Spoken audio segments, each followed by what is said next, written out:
kelebihan dan seterusnya. Yang kedua, PYD itu juga bisa dianggap sebagai suatu program kegiatan untuk remaja yang mungkin bisa dilakukan berbasis di sekolah. Nah, yang ketiga secara teoritis PYD ini memang kalau dalam teori psikologi juga sejak tahun 80-an itu dianggap sebagai salah satu perspektif khususnya dalam psikologi perkembangan remaja. Lanjut, Mas Lantip. Bapak Ibu sekalian, mungkin kalau ada hal yang ditanyakan, Bapak Ibu bisa memotong, enggak apa-apa, enggak harus menunggu sesi pertama ini berakhir, atau kalau di Zoom itu bisa raise hand ya, atau menyampaikan di chat, jadi enggak perlu menunggu sampai saya menjelaskan selesai. Kalau khawatir pertanyaannya lupa gitu ya, silakan aja dipotong, enggak apa-apa. Nah, kalau kita memahami perkembangan remaja, sebenarnya tidak hanya remaja ya, perkembangan seseorang itu selain perkembangan fisiknya, itu kan kita tahu, paham, dan percaya bahwa ada perkembangan yang bersifat psikososial, artinya yang non fisik. Ya, perkembangan psikis, pengertian psikis ini dalam psikologi sebenarnya secara praktis adalah cara berpikir, cara merasa, jadi how to think, how to feel. Jadi orang itu bagaimana sih berpikirnya, bagaimana dia merasa. Jadi kalau berpikir itu berkaitan dengan proses mengelola informasi, ini benar salah, tepat atau tidak, objektif atau tidak, salah atau benar. Itu information processing ya. Jadi mengelola informasi. Nah, kalau bagaimana merasa, ini sebenarnya adalah aspek psikologis yang lebih berkaitan dengan pengembangan atribut atau pelekatan sifat yang sifatnya emosional, senang tidak senang, suka tidak suka, sedih dan tidak sedih. Jadi misalkan kenapa kita sedih, kenapa kita gembira kalau begitu, kenapa kita kemudian merasa berputus asa dan seterusnya. Itu adalah proses-proses psikologis yang dikategorikan sebagai aspek-aspek emosional. Bagaimana orang mengembangkan perasaannya. Yang ketiga, gabungan antara proses kognitif, berpikir, dan afektif tadi, emosional, itu yang kemudian menjadi satu, mix, bercampur jadi satu, entah bagaimana caranya menjadi perilaku. Nah, kalau kita di psikologi itu sebenarnya memahami proses-proses atau faktor-faktor yang mempengaruhi bagaimana orang berpikir, bagaimana orang merasa, bagaimana orang kemudian bertindak, berperilaku. Nah, faktor yang mempengaruhi sebenarnya tidak pernah tunggal perilaku seseorang. Tidak pernah tunggal faktor yang mempengaruhi bagaimana orang berpikir. Tidak pernah tunggal juga bagaimana orang merasa. Jadi ada faktor kepribadian dari sudut pandang individu. Jadi faktor dari orangnya sendiri. Nah, faktor orangnya sendiri ini secara konkret adalah pola berpikirnya, pola merasanya, kemudian apakah dia punya trauma, bagaimana dia belajar selama ini, bagaimana dia dididik untuk berkembang selama ini sebagai individu, dan seterusnya. Nah, ada faktor selain faktor pribadi, faktor personal, ada faktor lingkungan. Ya. Selalu karena itu dalam teori psikologi itu, perilaku seseorang, cara berpikir seseorang, dan cara merasa seseorang itu sebenarnya adalah interaksi antara faktor individu dengan faktor lingkungan. Nah, faktor lingkungan ini kalau dalam skema diagram bundar ini ya, itu di luar faktor diri remaja, semuanya faktor lingkungan sebenarnya. Nah, cuman kita membagi-bagi misalkan secara spesifik ada faktor keluarga.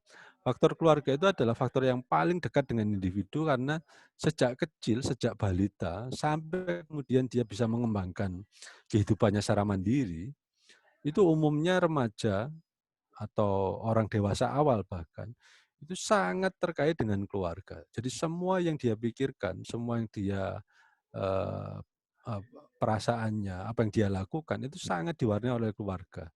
Itulah keluarga menjadi faktor penting dalam perkembangan psikis atau perkembangan perilaku seseorang. Yang kedua berkaitan dengan lingkungan yang paling dekat adalah sekolah. Ya, selain keluarga, lingkungan rumah, yang paling penting dalam banyak kajian, dalam banyak penelitian di psikologi, remaja itu sangat dipengaruhi oleh sekolah. Jadi sekolah sebagai satu institusi ya. Kenapa? Karena dimanapun di dunia ini, rata-rata seorang individu itu rata-rata umumnya kurang lebih sekolah dasar sampai sekolah menengah atas, itu rata-rata hampir sekitar 18 tahun ya.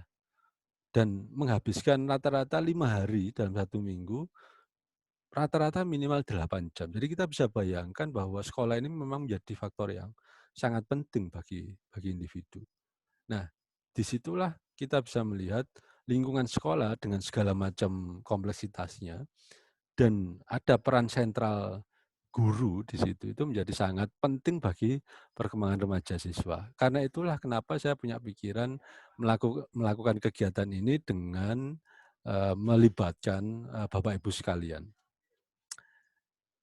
Lanjut Mas Lantip.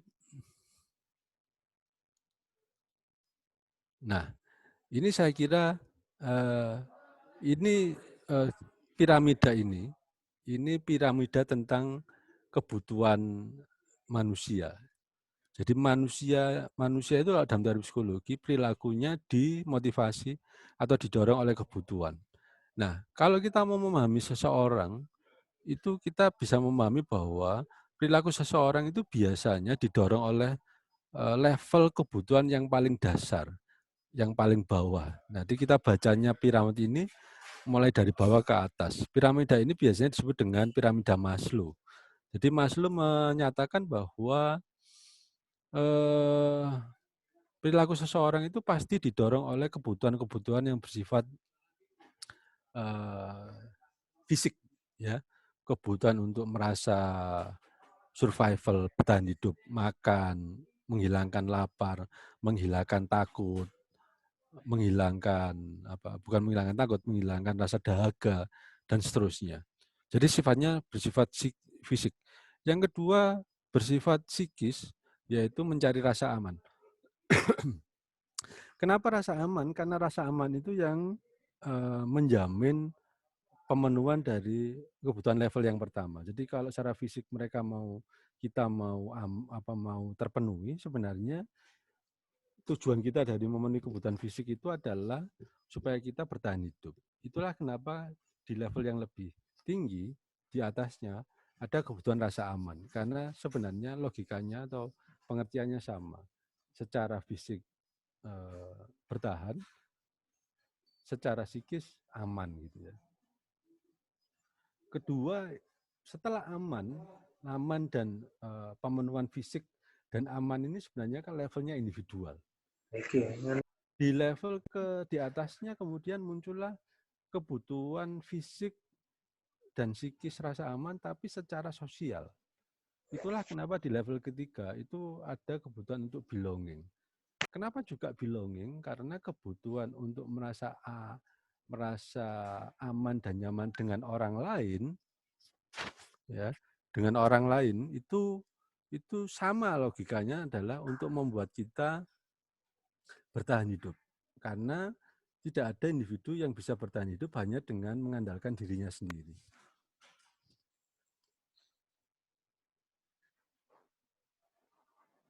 Level berikutnya adalah level yang lebih tinggi lagi secara piramida ya, artinya kebutuhan yang harus itu mulai dari yang dasar sampai yang tinggi.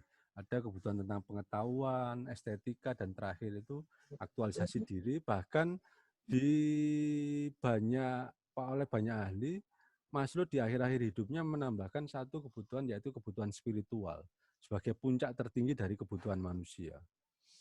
Tapi cara kita memandang piramida Maslow ini tidak perlu secara urut. Jadi tidak mungkin manusia butuh sesuatu yang lebih tinggi kalau sebelumnya misalkan tidak terpenuhi, itu tidak seperti itu. Jadi ini hanya menunjukkan tingkat prioritas kebutuhan yang bisa menjadi motivasi perilaku kita. Dan secara umum piramida Maslow ini memang secara akurat menggambarkan rata-rata umumnya orang ya, saya bilang tidak semua orang, rata-rata orang umumnya memang memenuhi rumus dari piramida Maslow ini ketika berperilaku. Sampai di sini mungkin ada yang mau ditanyakan Bapak Ibu? Iya, Suaranya kan? Ya. tanya dikit. Nggih, monggo Pak, sinten Pak? Iya, Pak Isaksono dari Nggih. SMP 2 kan. Monggo Pak Wicaksono. Nggih. Tadi disampaikan bahwasanya pembentuk anak itu adalah faktor utama dari keluarga salah satunya. Betul Pak. Yang saya tanyakan, jika perilaku dari orang tua itu bertentangan, satu itu keras, yang satunya itu cenderung untuk ngeman. Iya. Bantu, ini biasanya dilakukan orang tua di anak yang terakhir atau mungkin anak tunggal. Ya. Ini bagaimana nyikapinya, Pak? Betul. Terima kasih Pak Wicaksono. Ya itu yang saya tanyakan dari perilakunya. Terima kasih Pak. Ya, di sesi kita kali ini sebenarnya Bapak Ibu sekalian, kita belajar tidak hanya saya berharap saya tidak hanya memberikan Bapak Ibu tips ya di psikologi, tapi yang lebih penting itu kita belajar tentang pola psikologis. Jadi kira-kira ya rumus psikologis lah, supaya nanti kita itu bisa berpikir sendiri sebenarnya perilaku orang itu seperti apa. Nah, menjawab seperti yang tadi saya jelaskan pertanyaannya Pak Wicaksono, orang itu kalau kita lihat piramida Maslow, itu rumusnya sebenarnya adalah rumus dari setiap orang berperilaku itu adalah untuk survival pertama. Survival itu artinya dia mau kebutuhannya terpenuhi, baik kebutuhan fisik maupun kebutuhan psikisnya. Nah, kebutuhan psikisnya itu misalkan rasa aman. Kedua, selain rasa aman juga rasa nyaman. Artinya aman itu tidak hanya terancam secara nyawa ya, tapi juga aman itu artinya tidak takut, tidak cemas, tidak khawatir dan seterusnya. Jadi secara umum orang itu suka pada sesuatu yang sifatnya survival, mempertahankan hidup secara positif. Nah, anak bayangkan sebenarnya melakukan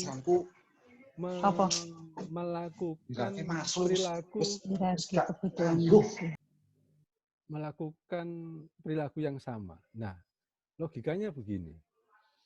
Kalau ada dua orang tua, jadi anak itu secara umum modeling sama orang tua, jadi meniru ya. Nah, kalau ada dua pola perilaku orang tua yang berbeda atau saling bertolak belakang, kira-kira nanti anak, apa yang terjadi pada anak? Nah, yang pertama adalah cara berpikir anak itu mohon tidak disamakan dengan cara berpikir orang tua. Satu. Yang kedua, yang dipilih anak itu adalah pola perilaku orang tua yang menurut dia yang paling memenuhi kebutuhan dirinya. Jadi kalau misalkan jajan, kebutuhan fisik ya, dia akan memilih siapa yang ngasih dia duit. Nah, di satu sisi ada pola perilaku orang tua yang lain, misalkan yang bertentangan, satu cenderung bersikap hati-hati, awas, hati-hati, jangan begitu, jangan begini. Di satu sisi ada pola orang tua yang membiarkan. Nah, setiap momen anak itu pasti memilih sesuai kebutuhannya. Misalkan kalau dibayangkan, kalau ibunya ya mengawas-awasi ketika anaknya diajak main sama temannya, teman baiknya, dan permainan itu permainan yang asik bagi dia, itu kan sebenarnya memenuhi kebutuhan psikis yang kedua, di level kedua setelah fisik. Ibu yang mengawas-awas ini tidak akan direspon sama anak. Justru mungkin bapaknya yang membiarkan akan direspon. Kedua, ketika anak misalkan kemudian misalkan naik pohon, awalnya dia dibiarkan, tapi ketika dia mungkin sampai di atas bediding istilah orang Jawanya ya, takut turun, maka dia akan lebih percaya pada omongan ibunya yang mengawas-awas. Jadi artinya respon anak itu akan sangat ditentukan oleh persepsi anak tentang apa yang dia butuhkan saat itu. Nah, nanti mana yang paling berpengaruh pada anak? Itu adalah secara umum pada yang paling pola mendidik yang paling dianggap mengenakan bagi anak. Kalau anak itu cenderung selama hidupnya misalkan di rumah itu antara umur 1 sampai 17 tahun. Kalau 10 tahun dalam hidupnya itu dia lebih membutuhkan pola berpikir si ibu yang hati-hati, maka dia jadi anak remaja atau bahkan orang tua yang cenderung akan hati-hati. Tapi sebaliknya kalau 17 tahun itu dia 10 tahun lebih cenderung mengikuti karena dia cocok sesuai dengan keinginannya, memenuhi pola berpikir bapaknya, maka dia akan cenderung jadi orang tua yang remaja atau orang dewasa yang cenderung lebih tidak hati-hati atau lebih boleh gitu ya. Nah, kira-kira gitu Pak Wicaksono. Jadi apa yang dipilih itu sebenarnya apa yang dimaui anak. Ya, itulah kenapa sebenarnya kita tidak punya rumus tunggal mana yang akan dipilih anak, apakah yang hati-hati atau yang atau yang bebas. Apakah itu membingungkan anak? Tidak, sejauh tidak ada paksaan. Tidak hanya pola berpikir yang apa namanya ya, yang berbeda. Kalau cara-cara mendidik orang tua itu dilakukan dengan cara pemaksaan, mulai dari level atau disiplin ya. Istilah kita itu biasanya disiplin, tapi kadang bagi anak itu dianggap pemaksaan. Bahkan pada level yang rendah ya, dihukum misalkan tidak dikasih jajan, itu sebenarnya menimbulkan trauma. Jadi setiap cara mendidik yang menggunakan level kekerasan di level manapun, rendah, sedang maupun tinggi, itu pasti akan ditolak oleh anak. Karena secara natural sebenarnya seseorang itu tidak suka mengalami kekerasan. Nah, kira-kira itu. Jadi apakah membingungkan? Saya kira tergantung ya. Anak itu makhluk yang cerdas sebenarnya. Dia akan meniru pola mendidik orang tua yang menurut dia yang paling menyenangkan dia, yang paling cocok dengan dia. Nah, sementara mungkin itu Pak Wicaksono. Nanti mungkin ada Pak Teguh ini yang mungkin mau bertanya. Silakan Pak Teguh. Yang angkat tangan ya, tadi. Silakan Pak Teguh jadi angkat tangan. Pak Teguh Wicaksono ya. Teguh Aribowo atau Teguh Aribowo? Aribowo. Silakan Pak, silakan. Tadi angkat tangan ya, betul ya. Silakan Pak Teguh kalau mau berkomentar.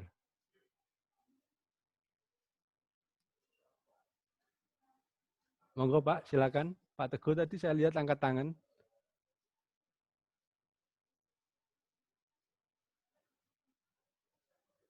Kalau mau bicara mungkin Pak Teguh masih mute ya. Enggak dulu Pak, nanti ada di materi selanjutnya ya. Atau ketekan ya, nanti ada Pak. Pak Ahmad. Monggo Pak Wi.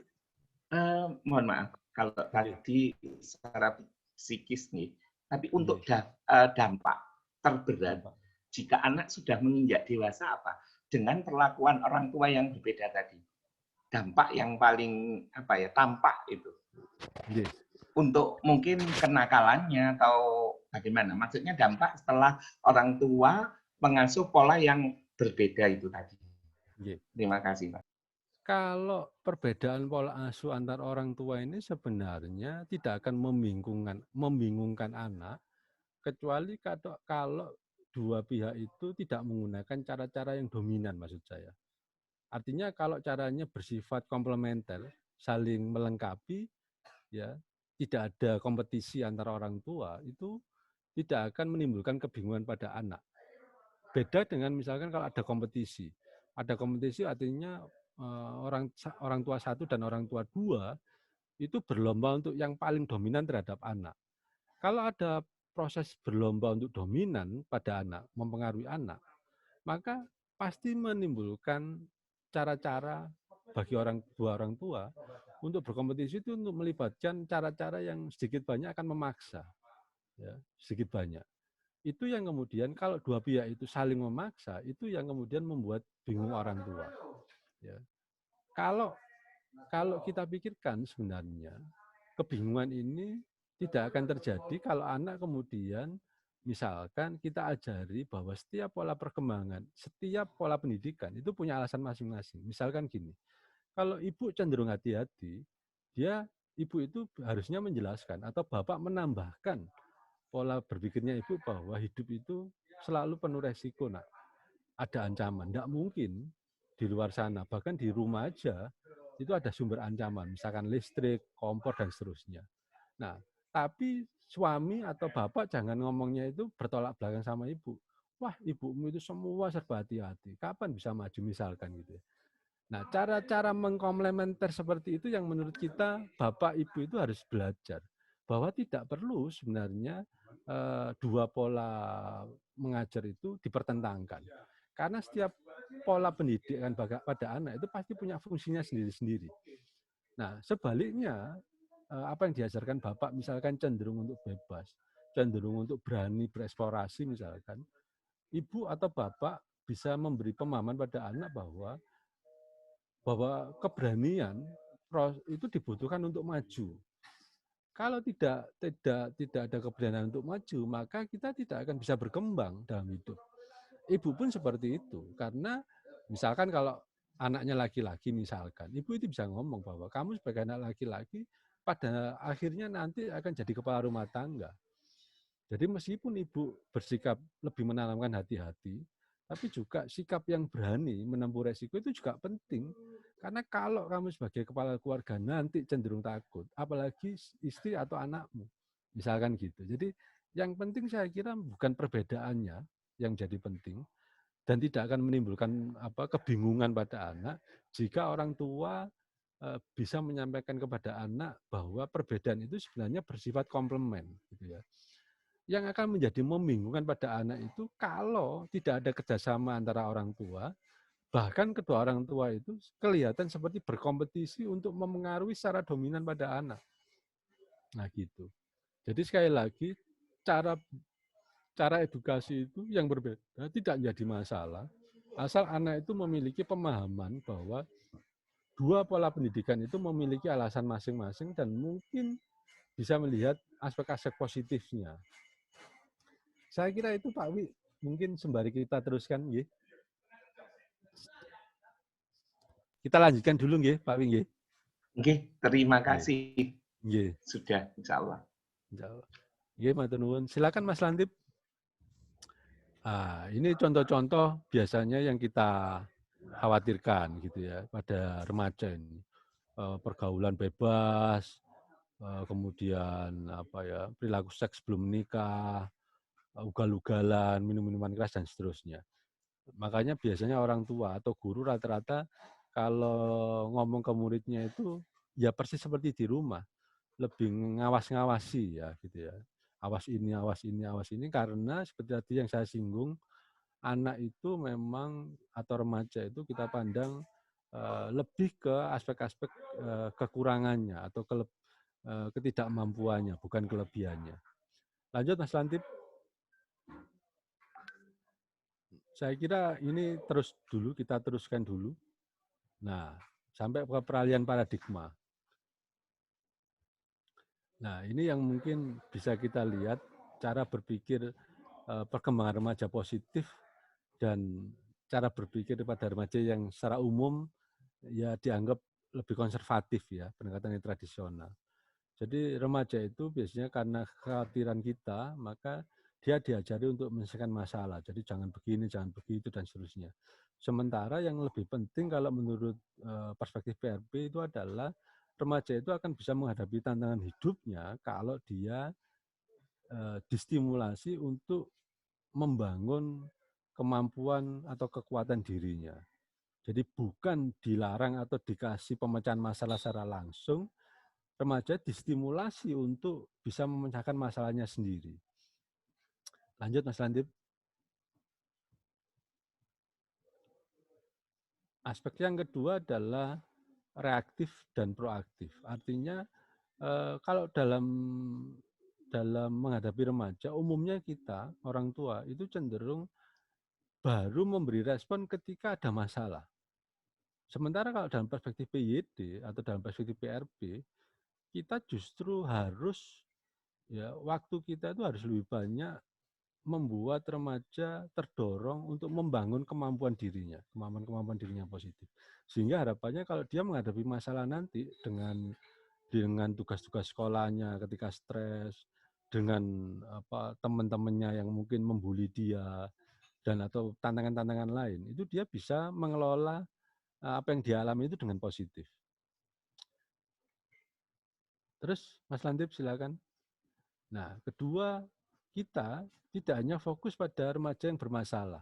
Karena biasanya kita itu kalau dalam menghadapi remaja itu fokusnya ke masalah-masalah, bukan ke kemampuan-kemampuan. Nah, kalau kita perspektifnya ke kapasitas, maka kita melihat remaja itu yang penting untuk kita kembangkan atau kita bangun, itu adalah semua remaja, tidak hanya remaja yang kira-kira bermasalah. Yang keempat adalah pendekatan yang sifatnya sebagai remaja sebagai penerima dan remaja sebagai partisipan. Jadi kita kalau dalam perspektif PRP mendorong remaja itu menjadi subjek yang aktif ya. Jadi tidak hanya menerima apa yang kita perintahkan, tapi juga kita dorong sebagai mitra kita, mitra apa ya, teman istilahnya. Lanjut Mas Lantip. Nah, pendekatan-pendekatan di sekolah umumnya juga masih atau negara bahkan pemerintah itu cenderung bersifat program. Jadi programnya itu ya program yang apa ya, biasanya dari Diknas atau dari mana, narkoba dan segala macam itu langsung diceramahkan ke remaja. Nah, itu yang mungkin tidak terlalu efektif sebenarnya. Belum lagi pendekatannya juga caranya itu bersifat cara-cara yang tidak interaktif. Nah, sementara di PRP ini adalah memang pendekatan yang lebih menekankan pada proses gitu ya.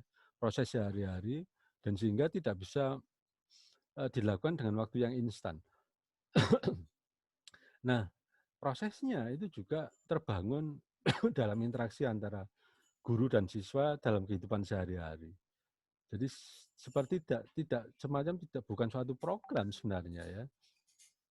Tapi sebagai suatu pola interaksi yang memiliki tujuan tertentu.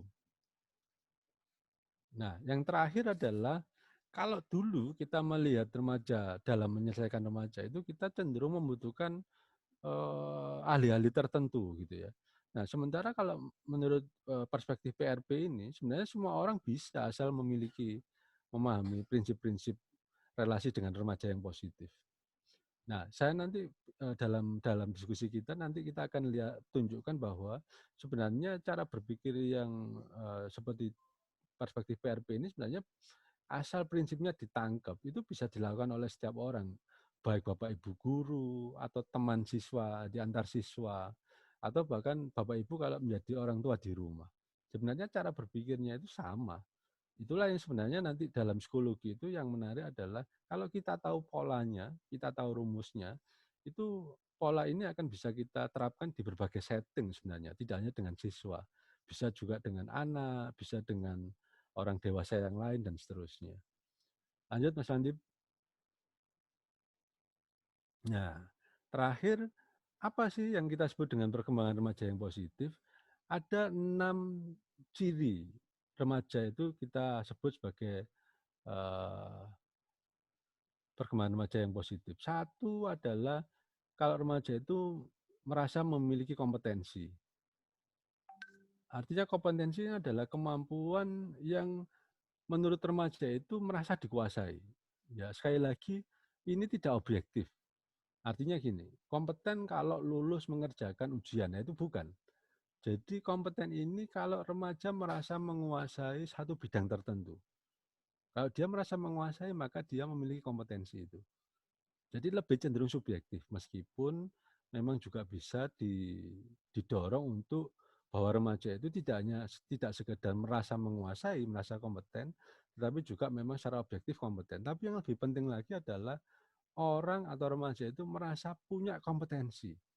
Nah, kompetensi di sekolah itu sebenarnya yang juga agak tidak bagus adalah kompetensi remaja itu disamakan dengan kompetensi akademik, ya. Jadi artinya yang tidak kompeten secara akademik tidak dianggap memiliki kompetensi. Itu sebenarnya perspektif yang tidak tepat. kompetensi akademik ini hanya salah satu kompetensi yang bisa dimiliki oleh remaja. Kompetensi akademik ini gampangnya kompetensi pelajaran gitu ya, pinter secara pelajaran. Ada juga sebenarnya jenis-jenis lain yang dalam psikologi itu disebut dengan kompetensi.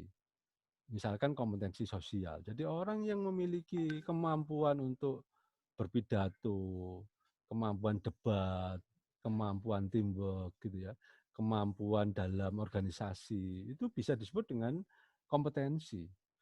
Nah, cuman kompetensi-kompetensi seperti itu yang jarang kita puji di remaja. Hanya kalau remaja itu memiliki kompetensi akademik saja biasanya, kemudian secara umum remaja itu mendapatkan pujian. Ada juga kompetensi yang sifatnya bersifat estetika gitu ya. Pintar nari, ngelukis, gambar. Nah ini. Jadi kompetensi ini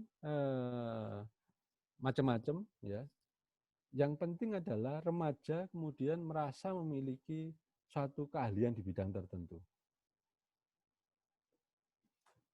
Selanjutnya ciri siswa yang positif adalah dari kompetensi itu kemudian dia mengembangkan. Boleh tanya menyelesaikan. Monggo Pak Adi nggih. Atau Sinan. Monggo silakan Pak. Langsung.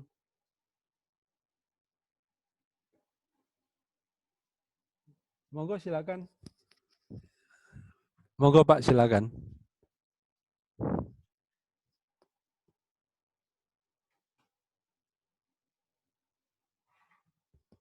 Pak Adi mungkin masih mute itu Pak suaranya. Speakernya itu, mic-nya. Iya, monggo Pak Adi. Benar. Sudah ya? Oke, sambung. Terdengar Pak. Okay. Silakan Pak. Iya, terima kasih. Jadi kayak seperti Dawan jenengan tadi, kompetensi itu ternyata sebuah hal yang subjektif. Karena terkait dengan perasaan remaja, kemudian perasaan saya menguasai. Nah, padahal selama ini yang kita tahu, yang menilai kompetensi itu justru malah bukan pelaku atau remajanya, tapi pihak yang lain. Jadi mungkin Bapak Ibu, iya Ibu guru, Bapak Ibunya, Bapak Ibu guru, mungkin teman-temannya. Oh ini bisa otomotif, oh ini bisa matematika, oh ini anak pesantren ngajinya bagus. Yang menilai kan orang lain, walaupun sama-sama subjektif. Nah, dari sini ada sedikit pertentangan. Remaja yang mungkin saya bisa ini, tapi ternyata teman saya menilai tidak bisa. Nah, pertentangan ini akhirnya mengacu kepada hal yang bersifat malah lebih objektif, yaitu dari orang lain yang lebih kuat. Mungkin dari Bapak Ibu guru berupa nilai rapot, mungkin kamu merasa bisa matematika, tapi rapotmu 6. Ya. Atau temannya, kamu katanya bisa memperbaiki gitar. Ternyata gitar saya nggak bagus, kamu pegang, kamu nggak bisa. Nah, pertentangan ini bagaimana untuk memberi penguatan kepada si remaja bahwa saya ini berkompeten atau menguasai ini. Mungkin demikian, terima kasih pertanyaan saya. Terima kasih Pak Adi. Jadi, seperti yang disampaikan Pak Adi, kadang-kadang sepertinya ada kontradiksi ya. Nah, memang agak susah dalam tradisi masyarakat kita ya. Masyarakat kita itu kan cenderung apa ya? Tidak terbiasa untuk memberikan pujian yang positif. Ya. Beda dengan orang barat. Nah, sebenarnya kebiasaan memberikan pujian yang positif itu dalam psikologi disebut dengan reward. Ya, pujian itu hadiah reward Pak ya. Hadiah reward itu artinya sesuatu yang bisa menyenangkan bagi yang kita kasih reward. Reward itu ada 2, reward yang sifatnya fisik dan reward yang sifatnya psikis. Pujian itu disebut reward kalau itu membuat orang yang kita kasih pujian atau kita kasih reward secara positif itu senang. Dan umumnya memang orang kalau dikasih reward tidak hanya reward fisik, tapi kalau dikasih reward psikis itu akan senang. Nah, yang biasa secara umum tidak kita miliki adalah kebiasaan atau tradisi memberi pujian kepada orang lain. Iya. Ya. Nah, misalkan kita lebih cenderung, oh ternyata enggak bisa, ternyata jari iso. Jadi dalam bahasa Surabaya itu biasa nyelatu, biasa nyari kurangnya orang, biasa nyari enggak bisanya orang. Nah, kalau orang Barat, Pak, rata-rata dalam teori pendidikan mereka itu bahkan anak yang tidak terlalu bisa itu dipuji bisa. Itu rahasianya gini. Secara umum dalam teori psikologi, teori motivasi, orang itu kalau enggak bisa, enggak mungkin kan sebenarnya, enggak bisa sama sekali, ya bisa sedikit lah misalkan. Itu disebut bisa itu memang seperti enggak objektif. Tapi kalau orang dikasih pujian bisa, maka pujian itu akan mendorong dia untuk meningkatkan kemampuannya. Sementara sebaliknya, kalau dia disebut, oh hebat ya kamu sudah bisa sedikit ya. Sebaliknya kalau kita menyebut, ternyata bisamu cuma sedikit. Cara negatif itu kemudian mematikan anak. Itulah kenapa kalau kita dulu atau kalau sekarang di Puskesmas, kita diajari anak kita kalau ngutang itu meskipun ya sama seperti anak-anak yang lain ya. Tapi kita itu diminta, biasanya sekarang di Puskesmas diajari ibu-ibu atau orang tua itu, anaknya itu kalau ngutang ya dilem itu. Nah, itu karena apapun pujiannya, bahkan kalau pujiannya itu ya istilahnya enggak objektif ya asal muji, itu sebenarnya bagus. Ya. Sementara kalau mengkritik, kalau dalam konteks perkembangan anak ya, mengkritik bahkan kalau objektif itu bisa membuat anak itu bisa mati istilahnya gitu ya. Daya hidupnya itu mati. Jadi kalau dalam teori psikologi itu Bapak Ibu sebagai orang tua, kalau perlu bujuk ya dalam tanda petik ya Pak ya. Nah, kalau perlu bohong untuk memuji anak. Karena itu dibutuhkan sekali untuk mengembangkan anak. Nah, itu yang saya bilang kalau dengan siswa bisa dilakukan. Nah, kalau dengan temannya, saya berpikir gini, kalau kita sebagai guru itu mulai bisa mentradisikan tradisi memuji sekecil apapun ya. Rapi, sudah bersih. Oh ternyata bisa gitu loh. Nah itu saya berharap siswa-siswa yang lain itu akan kemudian meniru kebiasaan kita. Ternyata bagaimana saya yakin bahwa itu akan terjadi, akan ditiru oleh siswa kita. Karena orang dipuji itu menyenangkan. Nah kalau siswa kita, yang anggaplah yang bodoh gitu ya, kemudian kita puji aspek kepintarannya. Ya bodoh di banyak hal, tapi yang pintar itu kita puji. Besok dia pasti akan tidak akan pelit memberi pujian pada temannya yang lain. Nah itu. Nah tapi nanti kalau saya punya waktu Pak, saya akan ke sana, saya ngasih hal seperti ini ke siswa, ya, ngasih tips-tips seperti ini ke siswa supaya kemudian kita punya tradisi pelan-pelan untuk tidak pelit memuji gitu ya. Nah kalau orang Surabaya lebih nemen lagi. Muji jarang nyelatu bendino sering gitu ya. Nah, itu yang sebenarnya merugikan. Nah ini yang saya kira mungkin pelan-pelan harus kita ubah. Nah di kehidupan sehari-hari ini juga sebenarnya kita banyak belajar hal yang salah. Misalkan media massa kita, media sosial kita itu kan isinya kan kritikan, hujatan, tidak ada ukurannya. Bahkan dengan cara-cara yang sangat kasar gitu ya, enggak manusiawi. Ini sebenarnya juga bukan hal yang sehat untuk perkembangan anak-anak kita sebenarnya. Nah, itu mungkin nanti soal yang lain, tapi artinya kalau di lingkungan sekolah sebenarnya, bahkan ya dalam tanda petik, kalau guru bohong pun itu sebenarnya boleh. Asal pada intinya bisa memotivasi siswa untuk lebih baik. Dan saya yakin sebenarnya bukan berbohong. Ya, bukan berbohong, tapi strategi yang kita pilih untuk mendorong siswa kita untuk lebih termotivasi. Dan saya yakin kalau orang kemudian merasa senang, dia pasti akan berpikir gini, kalau saya aja senang dipuji, maka orang lain juga akan senang dipuji. Dari situlah kemudian ada tradisi saling memuji itu. Nah, saya kira itu Pak Adi. Jadi memang hal-hal seperti itu memang harus kita ubah pelan-pelan jadi tradisi kita. Dan memang saya ngakui bahwa kalau di masyarakat Asia umumnya justru yang lebih punya tradisi positif dalam soal memuji ini memang masyarakat Barat gitu ya. Karena Iya. masyarakat kita ini kalau tidak bagus, kalau jelek dibahas, kalau bagus biasa-biasa aja ya tidak dikomentari gitu. Ya wis mestine gitu ya. Kadang-kadang nggak ngenak no gitu ya. Nah, hal seperti ini yang ternyata dalam teori psikologi itu bisa mendorong orang untuk berusaha lebih tinggi lagi, lebih bisa lagi, lebih maju lagi. Itulah kenapa saya tadi bilang, bahkan kalau bujuk pun sebenarnya, kalau sedikit bujuk pun, guru orang tua itu boleh memuji anak. Nah, sebaliknya sedikit saya tambahi, kritikan sekecil apapun itu sebenarnya menimbulkan luka bagi anak, trauma gitu ya. Karena tidak ada orang itu suka dikritik sebenarnya. Tidak ada satupun orang yang suka dikritik. Kecuali kemudian orang itu belajar ya. Bahkan orang yang sudah senior, kalau dikritik itu tetap merasa tidak enak.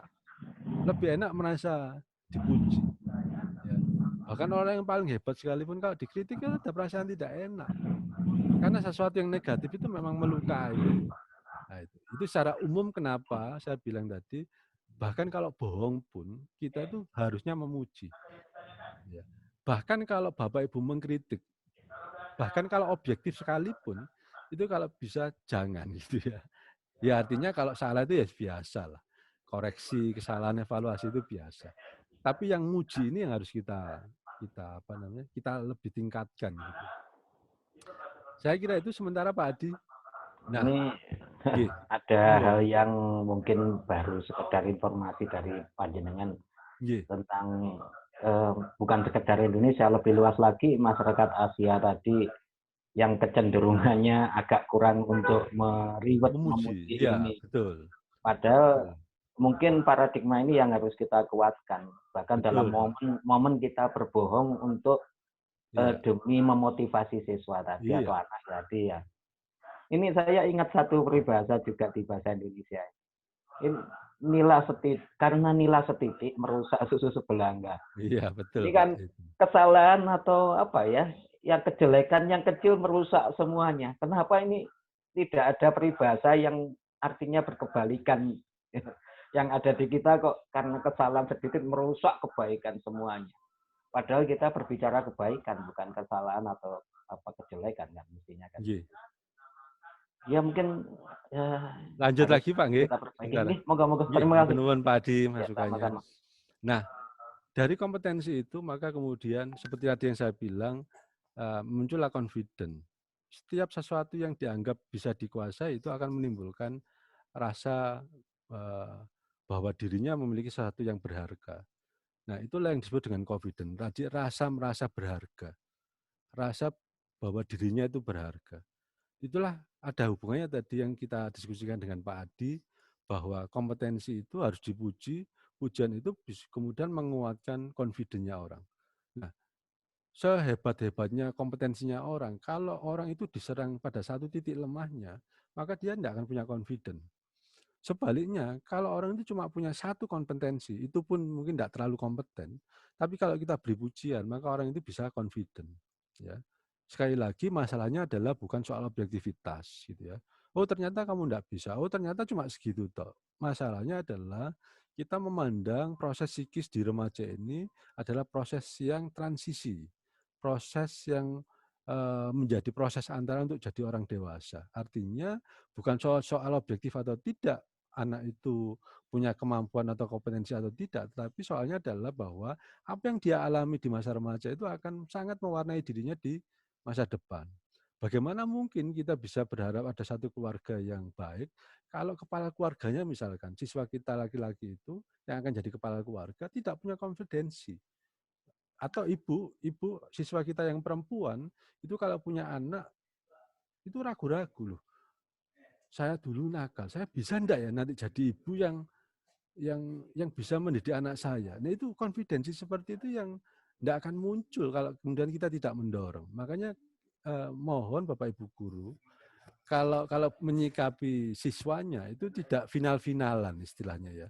Jadi kita harus mempertimbangkan bahwa yang kita hadapi ini adalah orang yang akan masih berkembang, yang masih bisa berubah gitu ya. Ya dikasih masukan, dikritik boleh, dimarahi boleh, tapi jangan lupa di akhir itu harus dimotivasi untuk lebih baik lagi. Ya. Nah, indikasi dari harapan kita untuk lebih baik lagi itu, menurut saya ya, itu kalau marahi jangan lama-lama. Karena siswa itu kalau jari ini katanya mau memotivasi. Motivasinya 5 menit, ngomelinya 12 menit. Nah, itu berarti gak niat gitu ya. Jadi ngomelinya sedikit, motivasinya yang banyak. Nah, itu.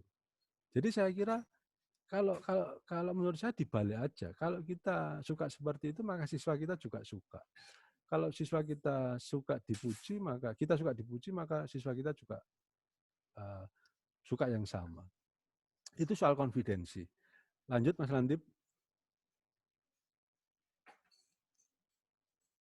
Nah, koneksi ya. Koneksi ini adalah kalau orang sudah punya kompetensi dan punya confident, ini kan kapasitas individual ya.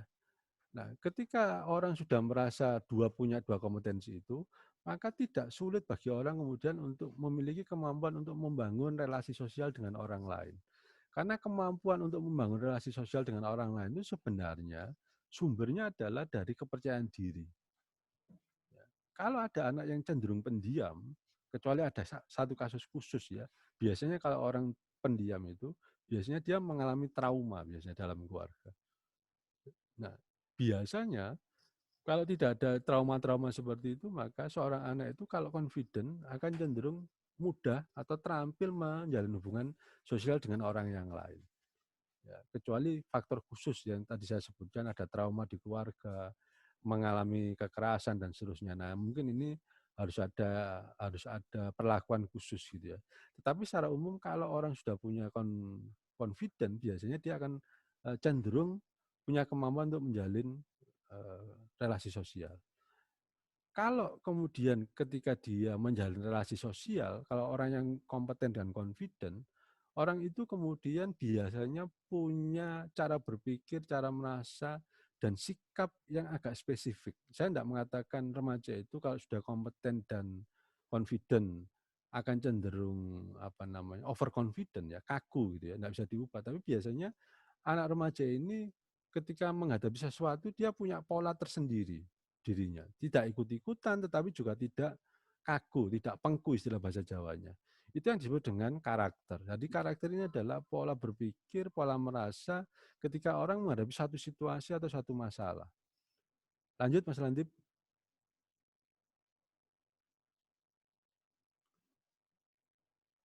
Nah, setelah karakter, orang kemudian punya rasa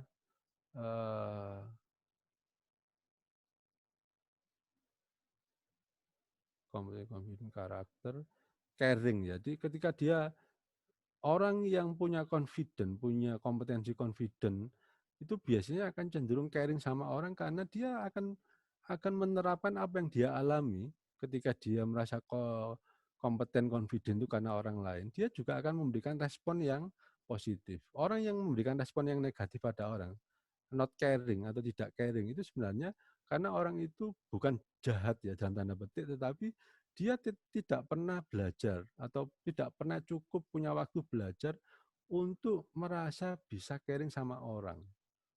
Dia belajarnya, dia cenderung tidak di-caring sama orang.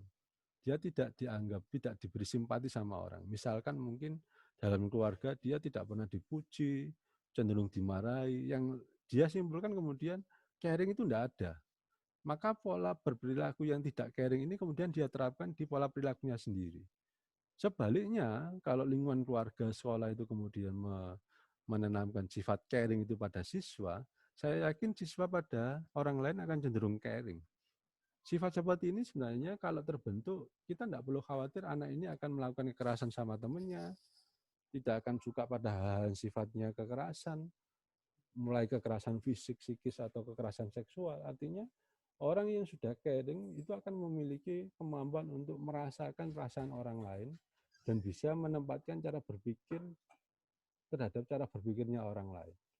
Jadi ada rasa tepos lironya itu. Itu yang sebenarnya ciri yang nomor 5. Yang terakhir cirinya adalah kontributif gitu ya. Kalau orang kompeten, confident, kemudian mampu menjalin relasi sosial, mau bisa berpikir dan merasa bisa memahami perasaan dan pikirannya orang lain, maka dia akan punya kesiapan untuk memberikan tidak hanya kontribusi bagi dirinya, tapi juga bagi orang lain. Ya, secara ringkasnya, orang ini akan memiliki jiwa kepedulian sosial yang tinggi. Tidak hanya bagi dirinya, tapi juga bagi orang lain. Inilah secara umum gitu ya, ciri-ciri dari remaja yang mencapai tahap perkembangan yang positif. Lanjut Mas Lantip, kita lanjutkan dulu. Nah, ini saya kira pola bagaimana guru atau sekolah bisa mendorong pencapaian ke-6 karakteristik kompetensi remaja tadi itu ya. Jadi memberikan layanan ini saya kira sudah kewajiban sekolah, kemudian kesempatan dan dukungan. Nah, ini yang saya kira tantangannya di sini. Karena apa? Karena layanan sekolah itu kita pahami adalah lebih memberikan layanan pembelajaran secara kognitif ya. Atau kita lebih mengejar pencapaian target-target kurikulum itu. Nah, sebenarnya sekarang itu pemerintah sudah juga merevisi target-target pencapaian pembelajaran itu tidak hanya hal-hal yang bersifat kognitif. Ada juga aspek yang bersifat spiritual, sosial, karakter ya. Cuman saya lihat masih cara-cara kita itu sampai sejauh ini lebih banyak dialokasikan untuk pencapaian target-target kognitif, target-target prestasi ya, prestasi akademik.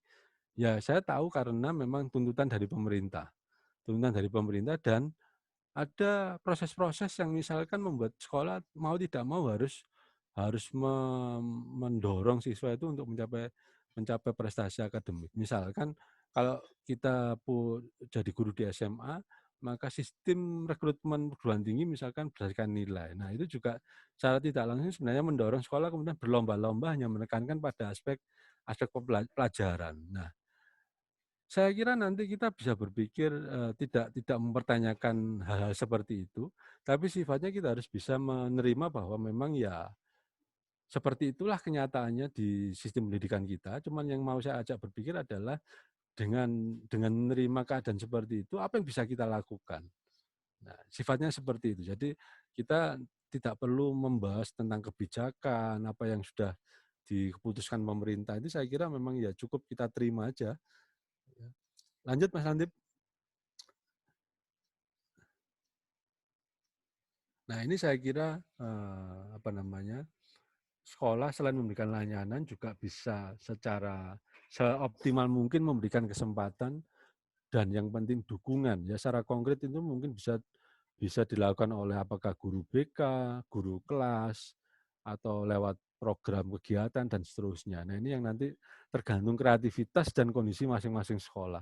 Tapi secara umum dalam kondisi di mana kita lebih ditekankan pada pencapaian target kurikulum yang sifatnya lebih ke pencapaian akademik ya, maka kita tinggal pintar-pintar kita untuk menstimulasi siswa untuk memberi kesempatan dan dukungan supaya mereka bisa tidak hanya mencapai 1 kompetensi tadi, tapi juga ada 5 kompetensi yang lain.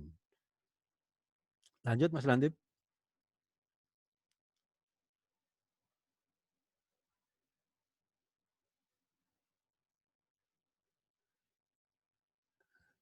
Saya kira secara umum itu materi kita sudah cukup ya, bisa mengantarkan. Jadi artinya bahwa kita nanti di sekolah itu intinya tidak hanya memberikan layanan, tapi juga kita secara kreatif harus bisa memberikan remaja kesempatan dan dukungan untuk mencapai 5 kompetensi yang lain tadi.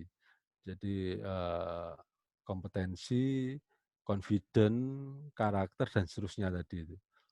Nah, mungkin itu secara ringkas materi kita yang pertama, yang intinya secara umum kita menunjukkan bahwa kita sekarang mungkin mulai bisa mempertimbangkan cara kita menghadapi remaja. Jadi kita di perspektif yang saya tawarkan ini adalah kita lebih melihat remaja itu sebagai sosok atau suatu individu pribadi yang sebenarnya menyimpan potensi-potensi kompetensi. Tinggal kita mau atau tidak mendorong terus-menerus, memberikan kesempatan dan memberi dukungan remaja untuk mencapai kompetensi-kompetensi itu. Tentu bukan hal yang mudah, tetapi saya kira dengan waktu-waktu yang cukup lama di sekolah, tinggal Bapak Ibu guru memiliki kemauan atau tidak. Karena Bapak Ibu guru saya tahu punya tugas-tugas dan beban kerja yang juga sangat banyak gitu ya. Nah, itu mungkin materi kita yang pertama. Mungkin kalau ada Bapak Ibu guru yang lain yang mau bertanya, silakan sembari kita break ini ya. Jadi breaknya ini sambil tanya jawab aja. Monggo silakan. Monggo Bapak dan Ibu peserta, barangkali ada yang ingin ditanyakan sampai di materi yang pertama ini.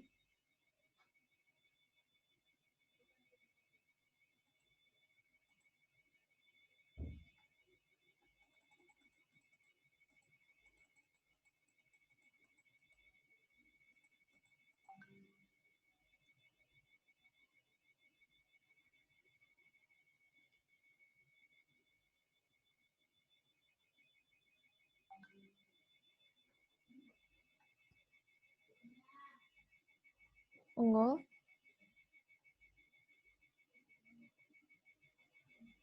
Atau bisa kita teruskan materinya? Kita teruskan dulu materinya. Atau sambil jalan nanti kalau ada Bapak Ibu yang bertanya bisa menyela aja, enggak apa-apa. Gitu nggih, Bapak Ibu nggih. Diteruskan mawon. Nggih. Supaya lebih cepat selesai nggih, Pak. Monggo Pak, lanjutkan. Ya.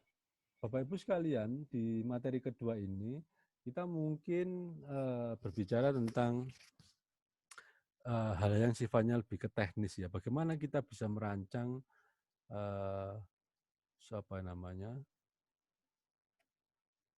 kegiatan. Jadi saya tidak berbicara program ya, karena program itu kan membutuhkan perencanaan yang cukup panjang gitu ya. Jadi kegiatan-kegiatan atau bahkan aktivitas sebenarnya atau interaksi kita sehari-hari dengan siswa yang membuat siswa terdorong untuk mengakuisisi 5 kompetensi itu, 6 kompetensi itu. Yang pertama yang perlu saya garis bawahi adalah bahwa meskipun ada 6 kompetensi yang dianggap sebagai ciri siswa yang positif, tapi sebenarnya cara akuisisinya, cara perolehannya itu tidak harus 6-6-nya. Ya. Meskipun tadi ada urutannya, tapi saya kira juga tidak harus semua siswa itu urut harus kompetensi, kemudian confident dan seterusnya harus 6 itu. Jadi cara kita lebih fleksibel aja dalam memandang ciri-ciri karakteristik remaja yang positif ini. Nah, yang pertama saya yakin, yang kedua adalah saya yakin kita juga sama-sama tahu bahwa apa yang saya maksudkan dengan pendekatan perkembangan remaja positif ini adalah satu proses, bukan hasil. Ya. Jadi Bapak Ibu juga sebenarnya kalau menganggap PRP ini sebagai suatu program kerja, pasti akan cenderung malas ya berpikir tentang ini. Tapi saya kira membuat kita akan tidak terlalu merasa terbebani karena kalau merasa bahwa PRP ini sebenarnya adalah pola sikap kita ya. Ya syukur kalau kemudian bisa diterapkan sebagai program sekolah ya, program gitu ya. Masalahnya kan program itu butuh perencanaan, butuh anggaran, nanti butuh pelaksanaan dan seterusnya. Nah, tapi kalau kita turunkan levelnya hanya sebagai pola interaksi misalkan antara guru dan siswa, sebagai satu proses hidup di sekolah yang akan berjalan kira-kira 3 tahun ya, 3 tahun di SMP, 3 tahun di SMA, 6 tahun di SD misalkan, maka kita bisa optimis ini tidak akan membebani siswa, tidak akan membebani guru juga, dan tidak akan membebani di sekolah. Meskipun kalau jadi program akan bagus sekali. Nah, yang kedua, silakan Mas Landip.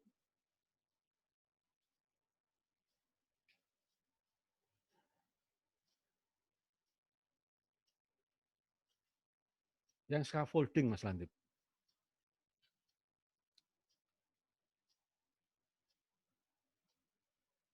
Nah, yang penting harus kita pahami adalah remaja itu pada saat kapanpun kita menghadapi remaja itu, siswa itu, sebenarnya remaja itu kan bukan individu yang kosong ya. Jadi ada satu kapasitas awal ya yang mereka miliki. Nah, cara kita dalam menghadapi remaja itu kita harus lebih memberikan mereka kepercayaan bahwa mereka ini sebenarnya punya potensi. Nah, starting point yang dalam gambar ini ya itu sebenarnya adalah secara natural dimiliki oleh setiap individu. Individu itu tidak mungkin isinya negatif semua. Jadi ketidakmampuan semua. Justru sekali lagi seperti yang tadi saya sampaikan, kita asumsikan bahkan kalau tidak objektif, kita asumsikan bahwa individu itu justru memiliki banyak potensi kemampuan yang positif. Nah, di lingkaran hijau ini, itu yang kita sebut dengan starting point-nya. Nah, guru, sekolah, atau teman sebaya, atau teman bermain bagi siswa, kalau dalam skema ini, itu adalah pihak atau faktor yang mendorong siswa untuk bisa mengembangkan dirinya. Bagian dari proximal development atau daerah proximal development atau perkembangan proksimal. Jadi proksimal ini adalah hal-hal yang bisa dikembangkan dari diri individu dengan mempertimbangkan aspek yang dia punya. Karena itulah sebenarnya kita perlu memahami apa sih karakteristik siswa kita masing-masing, apa kelebihannya. Jadi ada ya orang dan cara yang kita kembangkan cara yang kita gunakan untuk mengembangkan siswa adalah cara-cara yang sifatnya positif. Ya. Nah, kalau kita menjadi pihak yang mendorong siswa itu kemudian mengembangkan zona proksimalnya dari kemampuan dasarnya, maka kemudian yang harus kita pahami adalah caranya bagaimana. Nah, siswa itu sekali lagi adalah individu yang kalau dia misalkan SMP kelas 1, pola anak dalam belajar itu kan rata-rata umumnya modeling, meniru ya. Nah, siswa remaja awal sampai berkembang jadi orang remaja akhir, remaja tengah, remaja akhir, kemudian dewasa awal, itu sebenarnya selalu ada proses menirunya. Jadi proses modeling atau proses meniru ini adalah salah satu strategi belajar individu sebenarnya. Sampai bahkan lansia pun orang akan melakukan modeling ini. Karena modeling ini adalah cara belajar yang paling awal yang kita kenal. Ya. Nah, disitulah penting bagi sekolah untuk membuat budaya atau tradisi yang positif. Karena kalaupun ada siswa yang tidak tahu artinya, tapi kalau siswa kemudian melihat, mendengar, dan kemudian meniru kebiasaan atau perilaku cara berpikir yang positif, maka akan menjadi modal yang positif untuk pengembangan lebih lanjut. Nah, contoh yang baik itu misalkan kalau saya lihat di sekolah, itu kalau di sekolah-sekolah tertentu, itu mentradisikan murid misalkan kalau sebelum masuk itu berbaris dan bersalaman dengan gurunya. Ya, itu saya kira sesuatu proses yang menurut saya baik karena meskipun agak dipaksa dalam tanda petik secara fisik ya, tapi proses kebiasaan untuk setiap hari diulang-ulang, bahkan ada sekolah tertentu yang masuk kelas bersalaman dengan gurunya, pada waktu setelah kelas mengucapkan terima kasih, atau waktu awal kelas mengucapkan bersiap, setelah kelas selesai mengucapkan terima kasih, keluar pun mereka hormat. Nah, tradisi menghormati bahwa terhadap yang tua, terhadap guru, terhadap yang memberi kita ilmu, itu sesuatu yang dibiasakan. Nah, ini proses belajar yang awal. Yang kedua, caranya bisa di-explain, dijelaskan, ya, sebisanya. Jadi ini memengaruhi soal seberapa kuat hasil belajar itu dipertahankan oleh siswa. Kalau meniru, kekuatan siswa untuk bertahan dengan pola meniru itu sebenarnya tidak lebih lama atau lebih bagus kalau orang kemudian di-explain, memahami. Tahu alasannya, tahu bagusnya, tahu positifnya, tahu kekurangannya. Nah, orang yang diajari dengan cara dijelaskan, itu biasanya lebih paham. Kalau sesuatu yang diajari itu sifatnya perilaku, maka perilaku itu lebih cenderung mudah dan akan lama bertahan dilakukan oleh individu itu. Karena mereka merasa dijelaskan, merasa jelas itu, merasa memahami. Nah, proses yang ketiga, proses belajar yang juga lebih bagus lagi setelah di-explain atau dijelaskan, maka orang dikasih feedback. Ya, orang jelas dipahamkan, tapi ketika mereka melakukan sendiri belum tentu tidak persis seperti yang disarankan atau tidak seperti yang dijelaskan. Nah, kalau kita kepingin meningkatkan penguasaan orang itu terhadap apa yang disampaikan atau diajarkan, maka orang itu perlu feedback untuk tahu mana yang sudah benar, mana yang sudah salah. Jadi tidak hanya cukup di-explain, tapi juga orang kemudian melakukan monitoring seberapa jauh pemahaman itu dilakukan. Kalau pemahaman itu sudah dilakukan, maka kita sebagai orang yang mendukung, ya, guru, sekolah, atau teman sebaya itu sangat penting untuk memberi feedback. Ya, bukan kritik ya, feedback artinya seberapa besar itu dilakukan, mana yang belum, mana yang kurang, dan seterusnya. Nah, dengan proses belajar seperti ini, maka pencapaian kompetensi atau kemampuan remaja yang positif itu akan semakin mudah direalisasikan. Nah, kalau kita lihat skema ini, scaffolding, strategi belajar scaffolding ini, bisa kita lakukan untuk semua jenis keahlian yang mau kita inginkan untuk ditanamkan di siswa. Ya, misalkan untuk siswa mau berani ngomong di kelas, ya, mungkin awalnya guru meniru atau anak yang sudah berani ngomong diminta maju di kelas, ya. Kemudian dia dipuji, kalau dikritik, kalau ada yang salah dia tidak dikritik, tidak dicemooh, ya.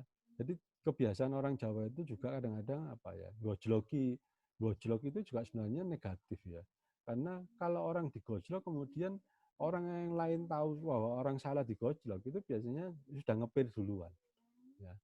Nah, sebaliknya, kalau menurut saya, siswa yang salah itu dipuji aja. Karena nanti orang yang mau maju itu tidak akan takut karena dia merasa bahwa tidak akan digojlok. Bahkan kalau salah itu dipuji. Nah, itu proses belajar scaffolding ini. Nah, Bapak Ibu bisa menerapkan ini untuk semua jenis kompetensi yang mau diajarkan. Meskipun kalau untuk mata pelajaran akademik, itu strategi belajar ini akan menjadi hanya salah satu faktor selain banyak faktor yang lain untuk penguasaan, ya. Jadi kalau misalkan orang tidak bakat matematika, ya agak susah pinter matematika meskipun digunakan strategi belajar scaffolding. Tapi minimal orang itu tidak suka matematika. Rata-rata orang yang tidak suka matematika itu karena sekolah atau guru tidak menerapkan cara belajar yang scaffolding ini. Karena itulah anak biasanya agak takut dengan pelajaran-pelajaran IPA gitu, ya. Termasuk saya dulu pernah mengalami, ya, SMP mengalami, saya itu SMA juga mengalami. Jadi rata-rata kalau masyarakat kita, siswa kita itu mungkin salah satu di Asia Tenggara pun paling rendah, ya, minatnya terhadap pelajaran-pelajaran IPA gitu, ya. Mungkin karena strategi belajarnya ini dianggap menakutkan gitu, ya. Lanjut Mas Lantip. Nah, ini yang saya tadi sudah bilang bahwa caranya adalah memberikan mengeksplain gitu, ya, mengeksplain kemudian memberi feedback. Nah, lanjut Mas Lantip. Proses yang terjadi ketika kita melakukan proses pembelajaran scaffolding ini adalah ketika siswa diajari tentang satu kompetensi, maka ada proses di mana ketika kita memberikan masukan, menjelaskan, itu ada hal yang diakuisisi oleh siswa, ada yang diambil, dipelajari oleh siswa. Kemudian apa yang diambil ini mungkin ada aspek-aspek yang kurang atau ada yang kurang lengkap, kurang pas. Itu kemudian dijawab oleh feedback. Nah, proses ini akan berjalan secara siklis, ya, terus-menerus sepanjang hidup. Nah, tapi artinya cara belajar scaffolding ini sejauh ini dianggap cara belajar yang paling efektif untuk membuat seseorang itu bisa mencapai kompetensi yang diharapkan. Contoh secara konkret gitu, ya. Mungkin lanjut Mas Lantip yang contoh keterampilan mencuci baju itu.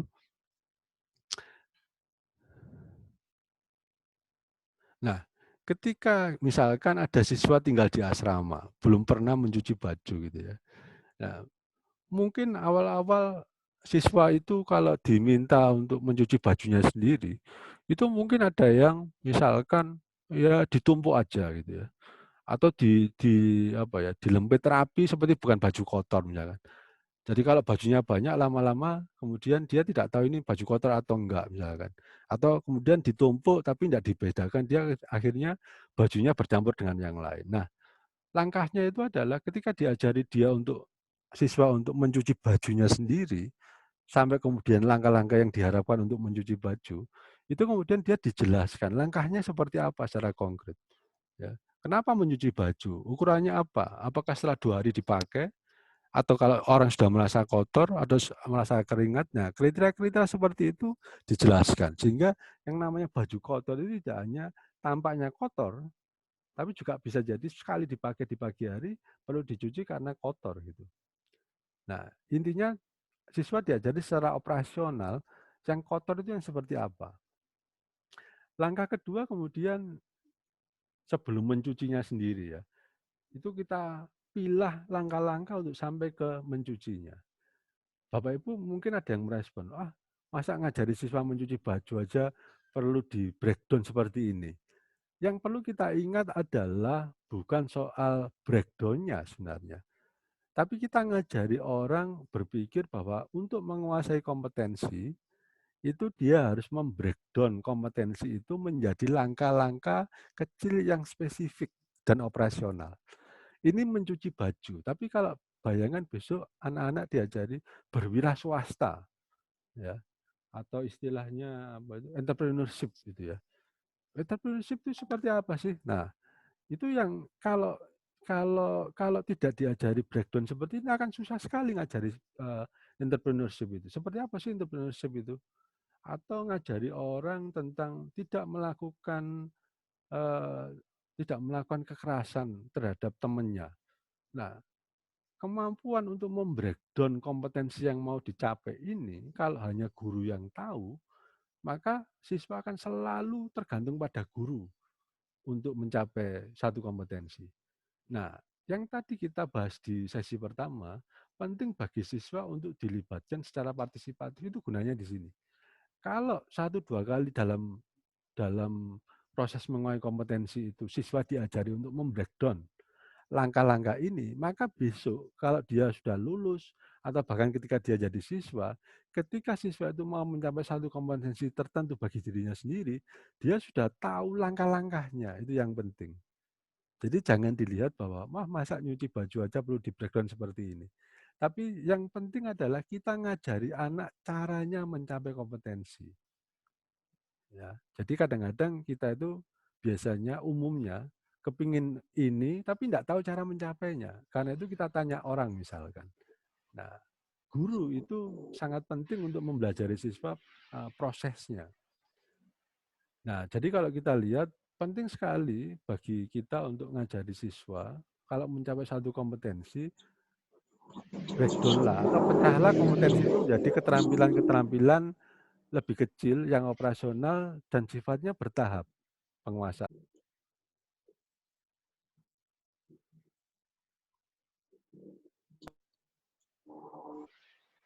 Lanjut Mas Landip.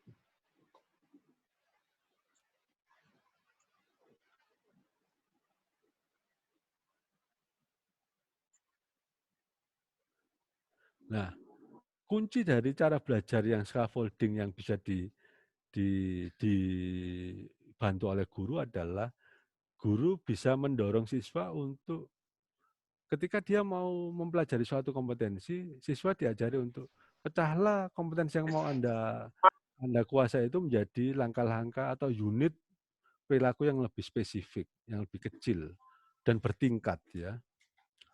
Yang kedua, tentukan yang paling mudah dikuasai. Jadi ada leveling soal kemampuan kemudahan siswa untuk menguasai. Sarankanlah siswa itu untuk menguasai hal yang lebih sederhana dulu, yang mudah dulu, karena penguasaan terhadap yang mudah itu akan memberikan melipat gandakan motivasi untuk menguasai kompetensi yang lebih tinggi. Tapi kalaupun kemudian mereka ketika dalam proses menguasai itu gagal, maka kita juga bisa mendorong mereka, memotivasi mereka untuk mencoba kembali. Yang ketiga, berilah dukungan ya, fasilitasi atau bimbingan. Nah, ini yang agak perlu banyak waktu dan energi ya. Tapi saya kira Bapak Ibu guru yang memang memilih profesi sebagai guru, itu memang salah satu tugasnya adalah memfasilitasi atau membimbing gitu ya. Jadi saya kira akan sangat bermakna bagi Bapak Ibu asal waktunya pas gitu ya. Artinya kita seperti saya juga guru itu dalam membimbing siswa juga saya kira kita punya jiwa seperti itu gitu ya.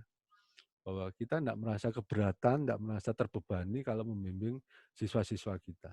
Nah, yang terakhir adalah ketika feedback itu sudah diberikan, bimbingan sudah diberikan, pastikan bahwa siswa itu bisa menyimpulkan apapun hasilnya, bahkan kalau gagal, bahwa penyimpulannya secara positif.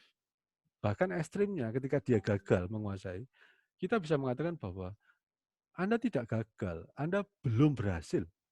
Ya itu. Jadi itu sekali lagi pentingnya kita untuk bersikap positif pada siswa. Lanjut Mas Landip.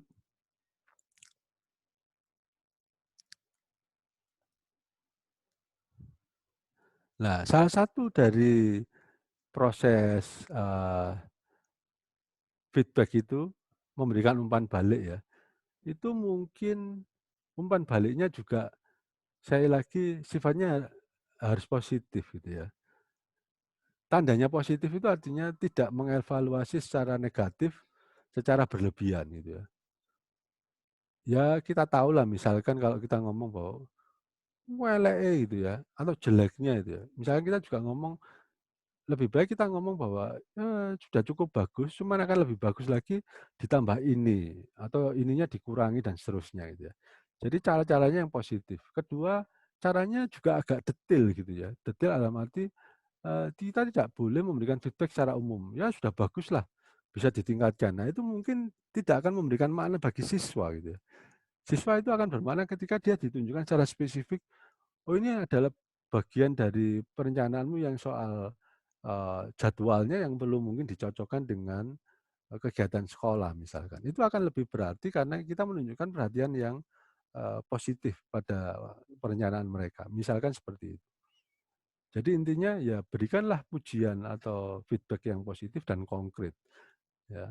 Dan saya kira siswa itu akan memahami ya. Sangat terasa kalau kita asal-asalan memberikan feedback.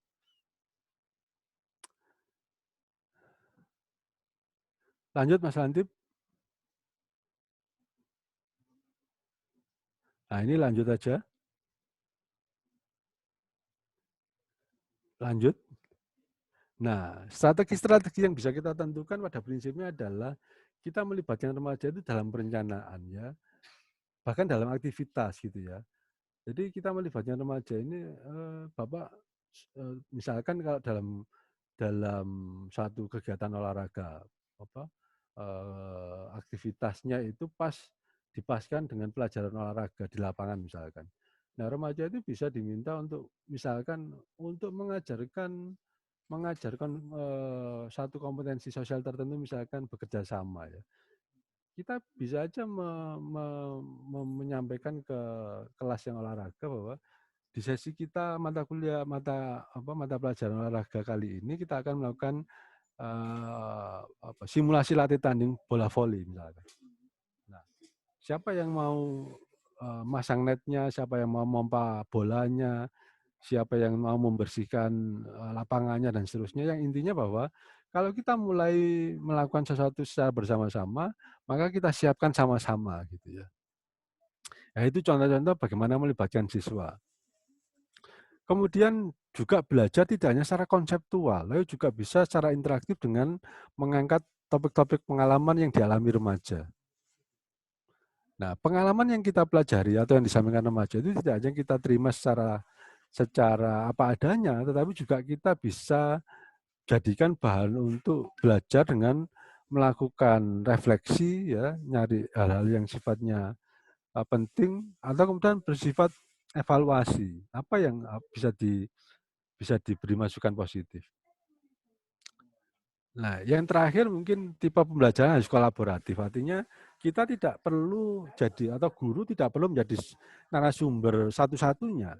Misalkan proses belajarnya itu bisa juga melibatkan orang lain, ya, guru yang lain, dan seterusnya.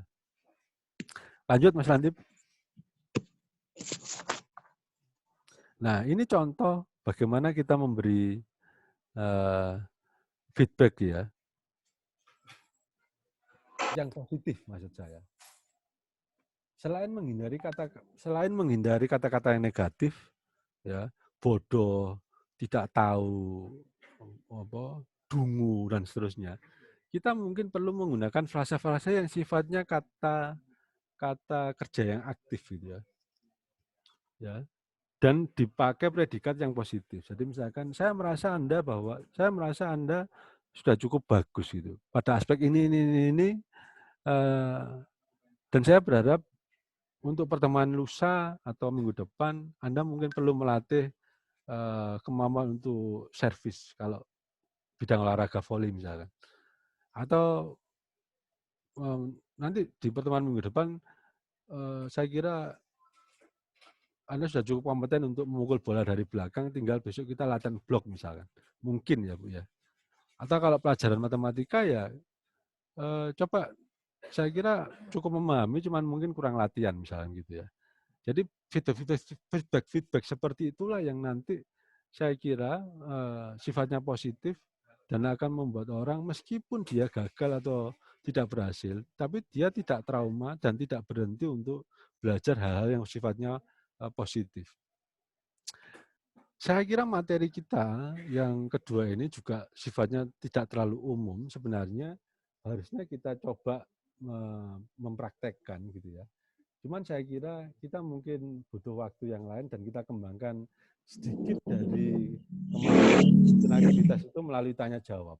Kalau saya ada kesempatan, saya janji pada Pak Duri itu saya masih akan mau dolan ke Kasembon gitu ya. Besok mungkin dengan tim yang lebih banyak untuk membicarakan hal ini secara lebih detail. Kalau Pak Duri berkenan dan Bapak Ibu Guru berkenan. Tapi mungkin untuk memperjelas topik kita hari ini, mungkin bisa kita kembangkan melalui diskusi. Silakan Bapak Ibu, ada yang mau disampaikan.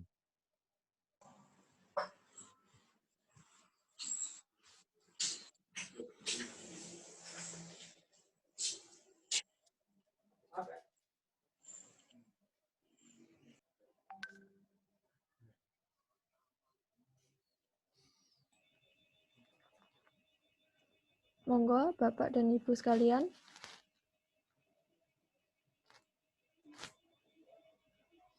Kalau untuk materi nanti kita share Pak melalui link di chat atau nanti saya sampaikan ke Bu Ninit untuk dibagikan.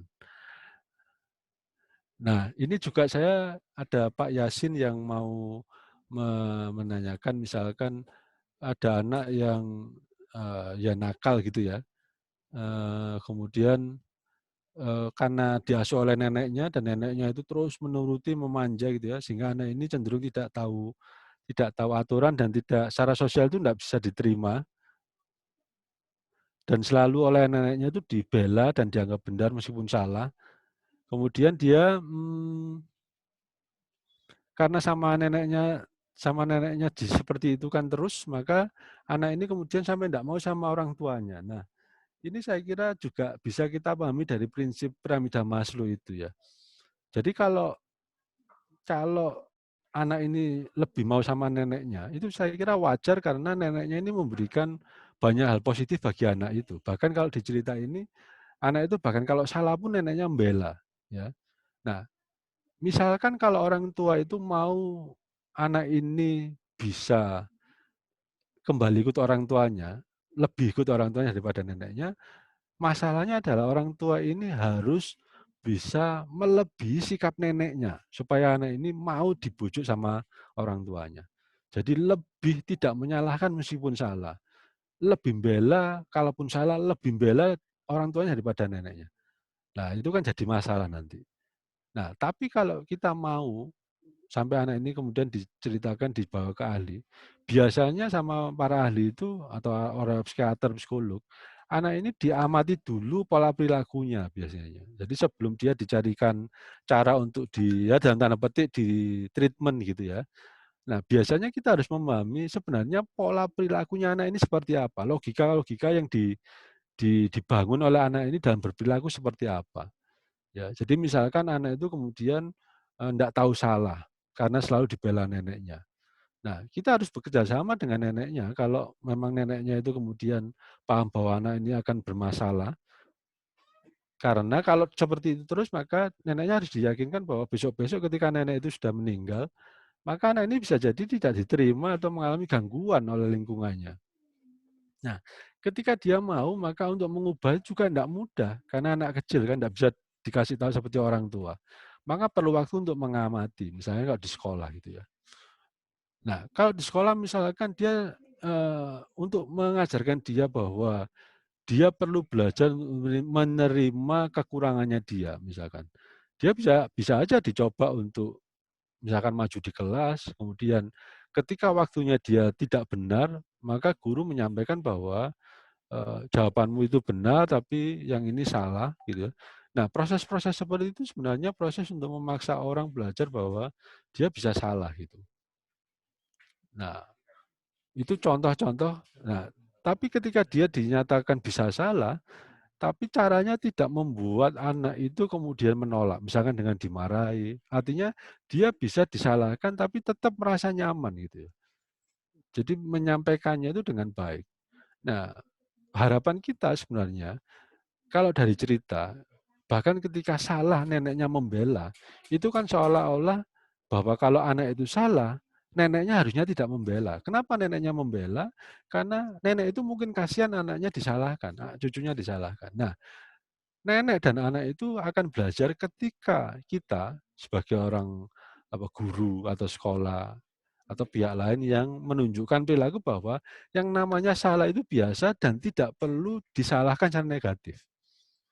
Nah, kalau seperti itu mungkin neneknya tidak akan juga memberikan pembelaan babi buta pada cucunya, karena ternyata ketika nenek itu melihat, oh cucu saya salah disalahkan karena untuk diajar lebih maju misalkan. Pemanahnya seperti itu. Nah, itu contoh logika perilaku itu penting dalam mengubah perilaku. Kita memahami logika perilakunya seseorang, kemudian kita mengubah logika perilaku itu. Itu yang saya bilang sebagai rumus perilaku itu di situ. Ya. Bahkan dalam psikologi itu kalau perilakunya sama, logika perilakunya bisa beda. Nah, yang penting kalau mengubah orang, itu yang pertama itu harus dirubah pemanaannya. Logika perilakunya yang harus diubah. Baru kemudian perilaku konkretnya bisa diubah pelan-pelan. Gitu ya. Tapi setiap perilaku itu pasti ada logikanya. Logika itu yang sebenarnya harus diubah itu sebenarnya. Itu saya kira Pak Yasin. Mungkin ada yang lain Bapak Ibu yang mau ditanyakan. Jadi nanti materinya akan kita sampaikan di link di chat, kemudian kita sampaikan juga ke Bu Ninit untuk dibagi. Tulisannya itu ya kita nanti seandainya kalau Bapak Ibu tidak ada yang mendiskusikan materi ini, mungkin ya, nanti kalau berakhir mohon mengisi post-test seperti yang tadi waktu absen ada post-testnya juga, dan data untuk kita membuatkan sertifikatnya. Sertifikat itu akan kami kirimkan setelah tahu bahwa Bapak Ibu sudah mengisi pretest dan post-testnya, dan kita kirimkan secara kolektif ke Bu Ninit ya, untuk dibagikan. Saya minta tolong ke Bu Ninit. Pak, itu ada yang nanya Pak di kolom komentar chatnya itu dari Pak Isnadi. Ya, matur nuwun Pak Isnadi. Jadi faktor keluarga adalah faktor yang paling penting jika kita menghadapi siswa atau anaknya dari keluarga broken. Itu bagaimana kita menyikapi dan membantu dia agar lebih survive. Nah, ini saya kira pelan-pelan juga, meskipun menurut saya Pak, tidak harus langsung anak ini kemudian mengalami dukungan kita tidak harus diberikan baru ketika ada masalah. Justru kalau kita tahu bahwa anak itu memang dari keluarga broken, kita dari awal misalnya ketika mengenal anak itu, kita tumbuhkan rasa kompetensi dan confidence-nya. Nah, jadi di rumah, di sekolah, ekstrimnya gitu. Jadi kalau sekolah bisa memberi stimulasi yang berbeda dari rumah. Jadi kalau di rumah itu suasananya menyesakkan, membuat anak itu sedih, bikin anak itu trauma. Di sekolah itu mungkin meskipun bukan hal yang mudah gitu ya, tapi sekolah itu bisa memberi stimulasi yang berbeda. Jadi kita misalnya dengan sengaja para guru sepakat bahwa anak ini karena dia dari keluarga broken, memang dia didorong untuk diberi treatment yang positif. Siswa-siswa yang lain yang mungkin bisa kita minta bantuan dengan sebagai temannya, itu bisa kita dorong atau kita minta bantuan untuk juga memberi dukungan positif bagi dia. Sampai kemudian dia merasa kompeten, merasa confident. Ya. Nah, ketika dia sudah bisa merasa confident dan kompeten di sekolah, besar harapan kita dia akan mampu menghadapi situasi rumahnya. Ya. Jadi rumah sekolah itu bisa dibalik Pak relasinya.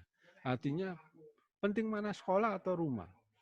Ya banyak orang bilang rumah dulu penting, tapi pada perkembangannya atau dalam banyak kasus, sekolah itu juga sangat penting, lebih penting dari rumah.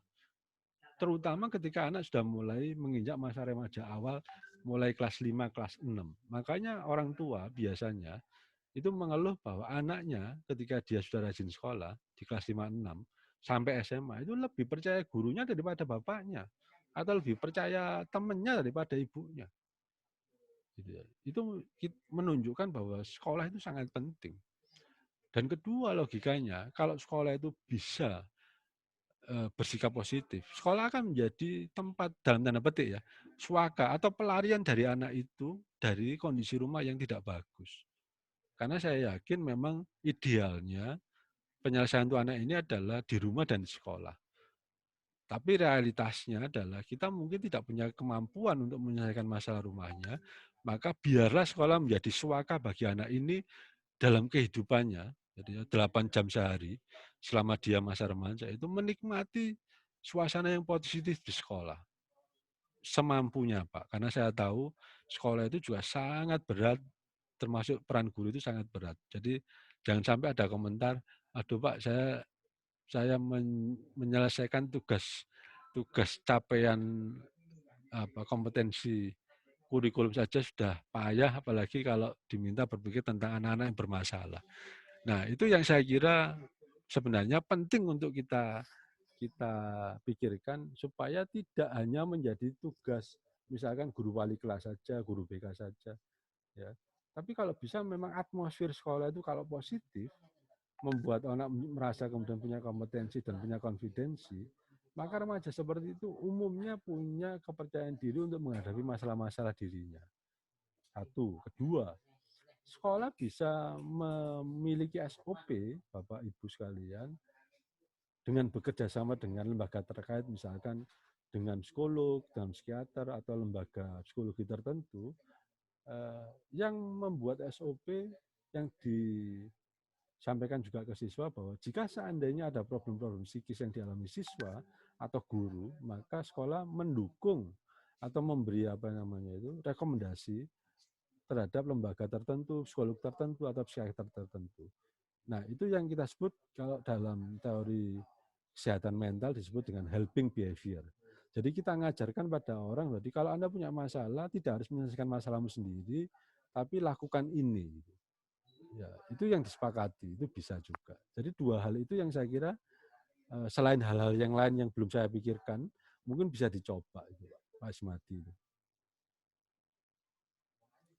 Jadi ya memang, tapi ya itu tadi, saya kira bukan hal yang mudah untuk dilakukan, tapi saya kira lebih ideal itu sebenarnya kalau PYD ini program sekolah.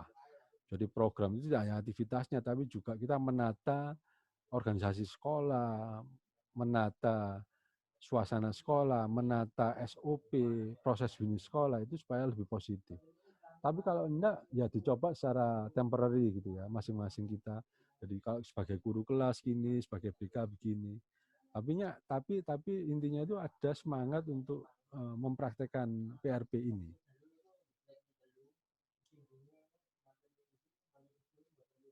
Nah, ada juga dari Bu Retno Budi ya. Bu Retno Budi ini yang tanya, Itu ada tadi anak ada yang... sambungnya, Pak. Nah, iya. Bawahnya. Apa kita harus menyampaikan kepada orang tuanya tentang sikap anak di... Kalau pihak sekolah punya hak dan punya kewajiban untuk menyampaikan ke orang tuanya, karena dalam perspektif pengelolaan sekolah itu sekarang kan sekolah tidak sendiri. Jadi sekolah, kemudian dewan sekolah, dan orang tua itu kan triparti ya istilahnya, untuk menangani apa yang terjadi di sekolah. Jadi artinya kalau memang dirasa perlu disampaikan ke orang tua untuk mencari solusi atas anaknya, misalkan kemudian dirujuk ke lembaga psikologi atau kemana, itu bisa dilakukan, Pak. Boleh, itu hak sekolah memang, saya kira. Dan diatur di peraturan-peraturan tentang pembelajaran di sekolah. Dan saya kira kalau mau memang tidak ada penyelesaian, misalkan tidak ada penyelesaian yang sifatnya itu individual. Misalkan anaknya langsung dibawa ke orang psikologi gitu, terus dikonsultasi, itu tidak bisa, karena pasti sebab itu kompleks gitu ya. Para aktor yang ikut mempengaruhi anak ini juga harus dilibatkan dalam proses penyelesaian masalah. Itu. Yang kedua dari Bu Retno, misalkan ada anak yang lebih bangga melakukan hal negatif dibandingkan hal yang positif. Nah, makanya saya bilang di sesi tadi itu dari awal bahwa perilaku itu yang penting ada pemanaannya yang perlu kita pahami. Ya, kadang-kadang perilaku yang sama itu pemanannya berbeda. Nah, kalau ada orang lebih merasa bangga dengan perilaku negatifnya, itu karena orang itu merasa punya identitas, merasa penting dengan melakukan hal-hal yang kita anggap negatif itu. Belum tentu loh, sebenarnya dia tahu bahwa itu negatif. Contoh misalkan gini, kalau ada anak laki-laki dalam lingkungan yang penuh kekerasan gitu ya, kemudian dia dari kecil diajari bahwa menjadi anak laki-laki itu, yang namanya anak laki-laki itu harus berani bertengkar. Nah, berani bertengkar bagi anak ini bukan hal yang negatif, tapi tanda kelaki-lakian. Kitalah yang harus memberi makna bahwa untuk menjadi laki-laki itu tidak harus bertengkar. Misalkan menjadi laki-laki itu bisa jadi laki-laki itu harus penolong, misalkan bukan bertengkar, tapi menolong. Kalau penolong, kalau ada orang yang tidak menyenangkan, bukan ditukari, tapi ditolong, diajak makan atau bagaimana gitu ya. Intinya diubah logikanya. Jadi anak ini bukan merasa bangga dengan perilaku yang negatif sebenarnya. Tapi menurut saya anak ini bangga dengan perilaku yang biasa di-reward orang selingkungannya. Itu positif. Dan kebetulan kita menganggap perilaku itu negatif. Ya, contoh tadi yang saya bilang, ada anak laki-laki suka bertengkar. Sedikit-sedikit sama temannya itu diajak bertengkar, tukaranan gitu kalau istilah orang Jawa Timur. Kalau nggak mungkin bayangkan kalau anak ini kecil ya, bertengkar sama temannya, pulang nangis, sama bapaknya suruh balik. Jangan pulang kalau kalah misalkan. Nah itu kan apa enggak terus membuat orang jadi suka bertengkar. Atau teman-temannya bilang, cuman gitu beraninya. Ayo, gelut. Nah, itu bukan karena dia bangga dengan perilaku negatifnya, tapi dia tahu pola perilaku yang dianggap laki-laki itu adalah yang seperti itu. Nah, itu yang bisa kita ubah. Itu Bu Retno Budi.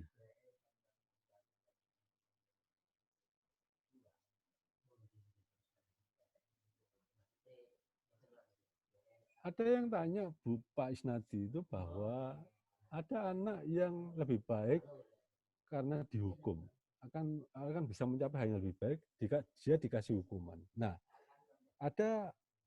karena saya tadi mengatakan bahwa orang itu akan lebih baik jika dikasih pujian. Nah, gini, setiap hukuman bahkan di level yang paling rendah sekalipun, jadi hukuman itu misalkan anggaplah hukuman verbal, hubungan fisik, ada juga yang levelnya rendah, sedang, dan tinggi ya.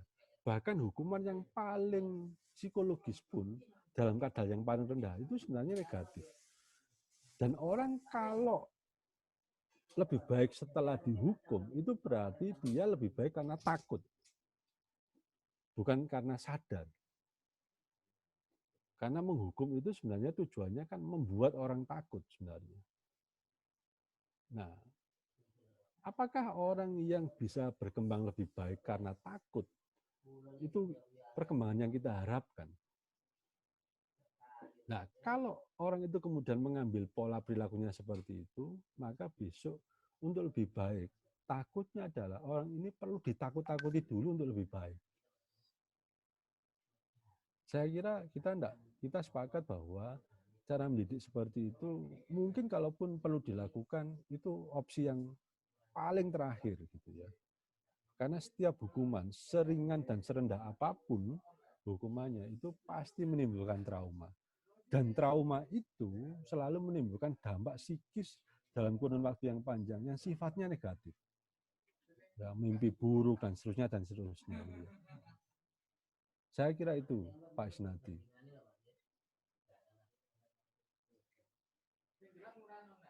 Nah, kalau dalam kondisi pandemi gimana? Nah, ini juga tantangannya.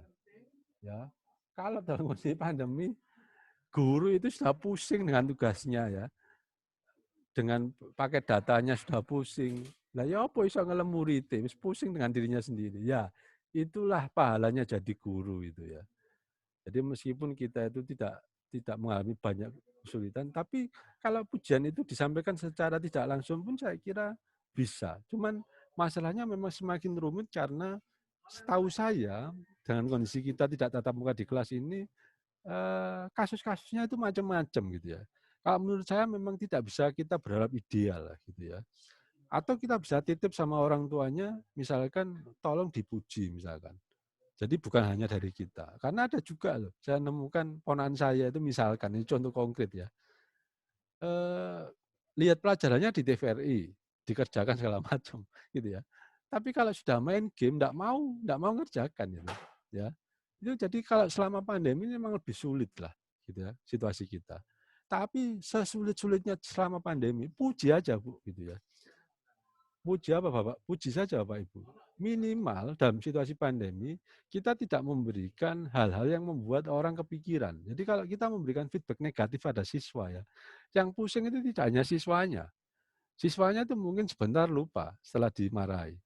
Nanti yang mangkel itu ibunya. Ibunya nanti kalau ingat respon Bapak Ibu guru yang memarahi anaknya, pagi dimarahi, diingatkan gurunya, siang lupa, sore ibunya mangkel lagi, anaknya mungkin dipaksa sinau, dipaksa belajar.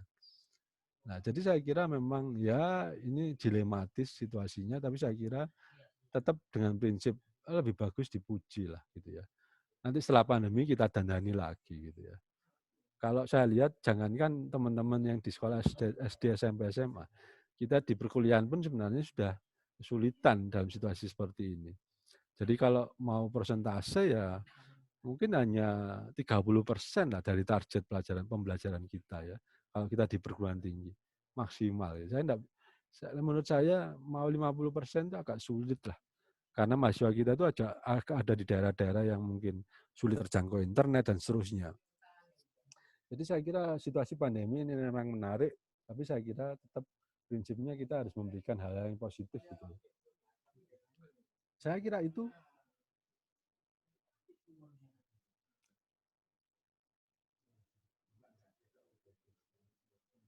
Mungkin ada yang lain Bapak Ibu? Atau cukup? Ini saya lihat Mas Lantip sudah men-sharing materinya jadi satu file gitu ya. Nanti Bapak Ibu setelah ini mohon mengisi evaluasi yang post-testnya. Nanti setelah post-test itu diisi baru kita akan memberikan sertifikatnya dengan mengecek semua yang mengisi.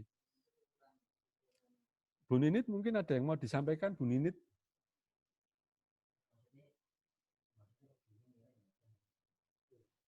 Tidak Pak, cukup. Cukup? Nggih, Bu, saya terima kasih sudah dibantu. Kalau teman-teman tidak ada lagi yang mau disampaikan, nanti file materi akan saya sampaikan juga selain yang di-sharing sama Mas Lantip di sini. Kemudian nanti saya sampaikan ke Bu Ninit. Juga saya mohon minta bantuan untuk mengisi post-testnya, Bu. Jadi nanti sertifikat itu kita akan sampaikan kalau dua-duanya diisi, baik IPRI sama POS-nya. Yang Pak, siap. Yang ketiga saya sudah janji sama Pak Duri, kalau nanti kondisinya normal, mungkin tetap saya dan teman-teman mau akan main ke sana, ke Kasembon gitu. Iya Pak, ditunggu Pak. Iya, insya Allah. Ditenggo Pak. Iya, insya Allah Pak. Mudah-mudahan kalau sehat dan ada rezeki. Mbak Dina saya kira sudah cukup, mungkin bisa ditutup. Mbak Dina silakan. Matur nuwun Bapak Ibu sekalian. Iya Pak, sami-sami. Bisa nih Pak. Ini untuk sesi foto bersama, boleh minta tolong semua peserta nyalakan videonya. Sebentar saja.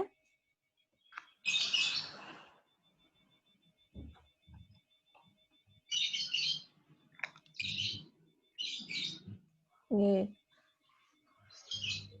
Sudah mulai banyak yang join.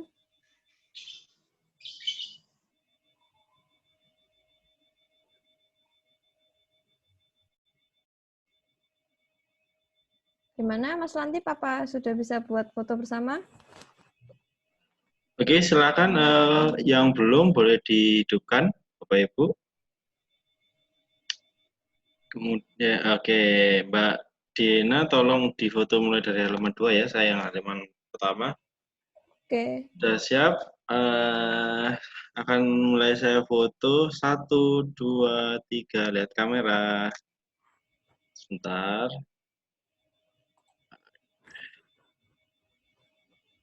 Sekarang coba dada di kamera atau tangannya apa pakai gaya boleh. Serah. 1, 2, 3. Oke. Sebentar.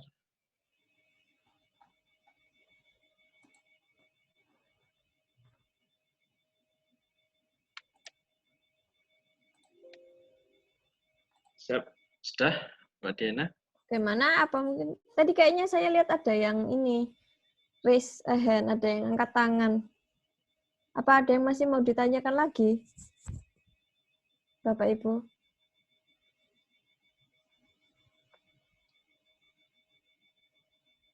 Kepencet mungkin itu. Oh, kepencet. Iya, bisa ditutup mungkin kok. Ya. Oke. Baik. Terima kasih Bapak sama Ibu-Ibu sekalian yang sudah hadir pada materi pagi hari ini. Untuk link materinya sudah saya share di chat. Nanti kalau misalnya ada yang ketinggalan linknya bisa dititipkan ke Bu Ninit ya, link materinya. Kemudian jangan lupa untuk mengisi form data diri untuk sertifikatnya dan mengisi post testnya juga. Dan jangan lupa kita berdoa untuk penutupan acaranya. Semoga materi pagi hari ini bisa memberikan manfaat untuk kita semua. Berdoa dipersilakan.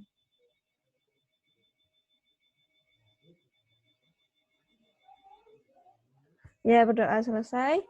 Terima kasih Bapak dan Ibu guru sekalian. Matur nuwun Bapak Ibu sekalian, sampai ketemu lagi. Sampai ketemu lagi. Sama-sama. Sami-sami. Terima kasih, Pak. Sama-sama.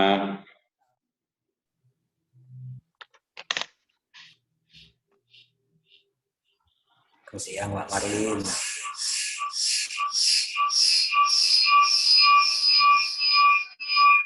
Siang, Pak Marin.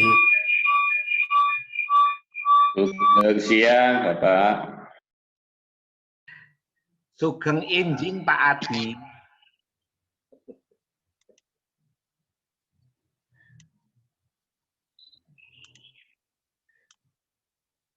Baik Bapak Ibu, bagi yang belum mengisi post test bisa dipersilakan untuk segera mengisi post test.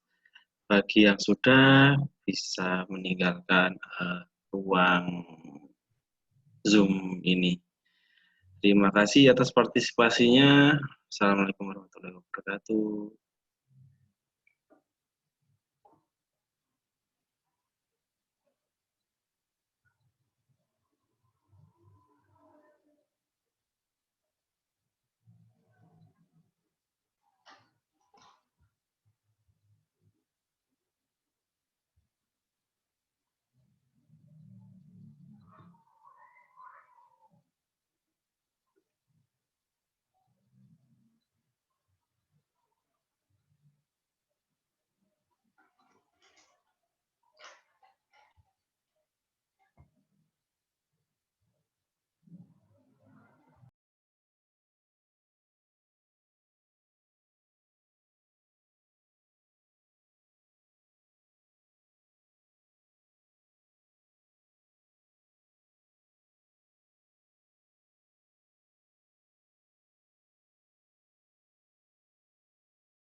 Iya, ini suaranya. Ini